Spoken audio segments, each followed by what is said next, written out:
Hi everyone, my name is Joe. My name is Lawrence. Okay, so last night actually the government just came out with another round of cooling measures where they raised the additional buyer's stamp duty.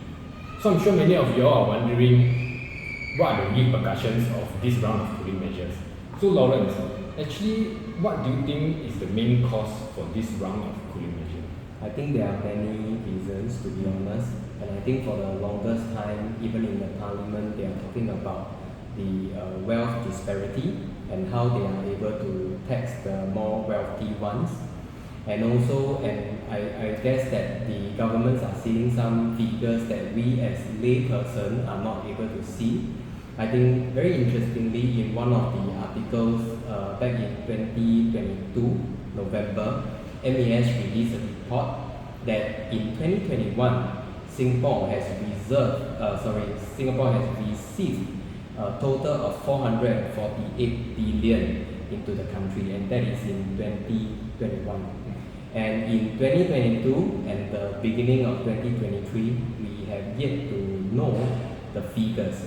So I think it is very interesting, and when I received this news that the cooling measures were being implemented, naturally, I'm sure you are also receiving a lot of messages and phone calls from clients, right? So one of the things that I told my clients is that I think that there are really a huge amount of funds that are in Singapore, and the government is doing its job to actually cushion the kind of impact that it will otherwise have on our residential market. So over the last few months, we have also been reading and hearing reports about the ultra-rich families coming from all over the world, coming here to set up their bases, to set up family offices. There was also a report that talked about Taiwanese purchasing 20 apartments in Draycott, totaling 293 million. So all these are important facts that the government need to keep track of. Also, it is also very interesting when you look at the report, mainly was Minister Desmond talking about why this latest measure. So foreign investment in residential property made up 7% of all private housing transactions in the first half of 2023. And then it says, as a proportion of the private property transactions, foreign investment had fallen from some 20% in 2011 to about 3 to 4% over the last few years. And then between 2017 and 2019, the average proportion was about 6%. So you could see that when the foreign investment slowly crept up to 7%, despite the foreigners having to pay 30%, I think that is something that the government need to start to be concerned about already, because it means that the numbers are slowly creeping up already. Actually, the group that seems to be the most affected are actually foreign investors, as their ABSD has actually doubled from 30% to now 60%. So how will this actually affect the property market as a whole? And should this be a main concern for the vast majority of Singaporeans and PRs?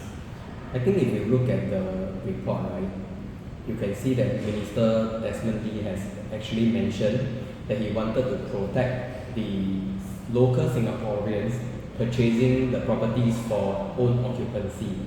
And I think that you see the additional buyer stamp duty the new measures are hugely implemented on second properties, third properties, and these are all coming with investor element. So I think that the core group of Singaporeans who are looking to purchase their first home, they will still not be affected.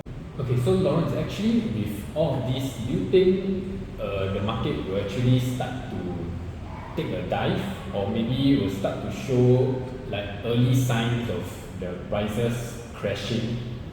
I think the important thing is we really do not know what are the figures that we don't see and what are the figures that the government are saying. But of course, I think as a whole, it will definitely dampen the hype in the market.